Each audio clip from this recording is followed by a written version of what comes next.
ஒரு ஊர்ல ஒரு பையன் இருந்தானா. அந்த பையன் பேரு குட்டிக்கானா. அவனுக்கு குட்டிக்கானு கூப்பிட்டா பிடிக்காதான். அவன் வளர்ந்து பெரிய பையனாயிட்டானா. அப்புறம் அவனுக்கு கல்யாணம் ஆயிடுச்சான். அவன் ஒரு நாள் வயல்ல வேலை செஞ்சுக்கிட்டு இருந்தானா.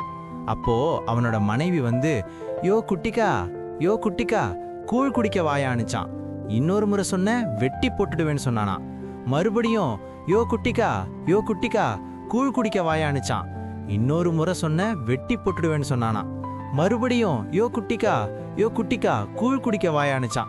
குட்டிக்கா வந்து அவளை வெட்டி போட்டு அந்த வயல்லே புதைச்சிட்டானா. அதுக்கப்புறம் மாடு ஒன்று பிடிச்சிட்டு வரலான்னு மாடு பிடிச்சிட்டு வந்தானா. அந்த மாட்டை வயல்ல மேய்ச்சிக்கிட்டு இருந்தானா. மாடு அவன் பொண்டாட்டி புதைச்ச இடத்துல முளைச்ச புல்ல மேய்ஞ்சிட்டு இருந்துச்சான். அதுக்கப்புறம் மா குட்டிக்கா, மா குட்டிக்கானுச்சான். இன்னொரு முறை சொன்னானா வெட்டி போட்டுருவேன்னு சொன்னானா. மறுபடியும் மா குட்டிக்கா, மா குட்டிக்கானுச்சான். குட்டிக்கா வந்து மாட்டை வெட்டி வயல்ல புதைச்சி விட்டானா. அதுக்கப்புறம் கோழி வளர்க்கலான்னு கோழி வாங்கி வந்தான்.